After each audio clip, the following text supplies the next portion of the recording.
জুলাই পরবর্তী সময়ে আমরা যে নির্যাতনের শিকার হয়েছি তার প্রতিবাদে এবং আমরা যে 3 দফা দাবি সরকারের কাছে দিয়েছি তা এই সরকারের আমলেই বাস্তবায়নের দাবিতে আগামী রবিবার দুপুর 2টা থেকে বিকাল 5টা পর্যন্ত প্রত্যেক জেলা শহরের মহাসড়কগুলোতে অবরোধ কর্মসূচি পালিত হবে।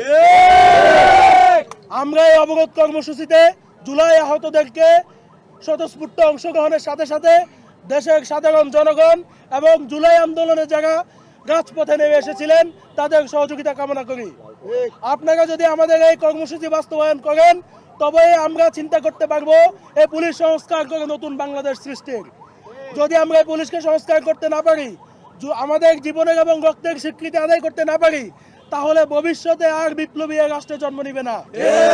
আজকে নির্যাতনের শিকার হয়েছে, এটা আমাদের প্রাপ্য ছিল না, এটা একটা পরিকল্পিত নির্যাতন ছিল। তারা তাদের ভিতরে পুষে রাখা রাগকে আমাদের উপর আজকে উগড়ে দিয়েছে। সুতরাং তাদেরকে বিচারের আওতায় আনা অতি জরুরি।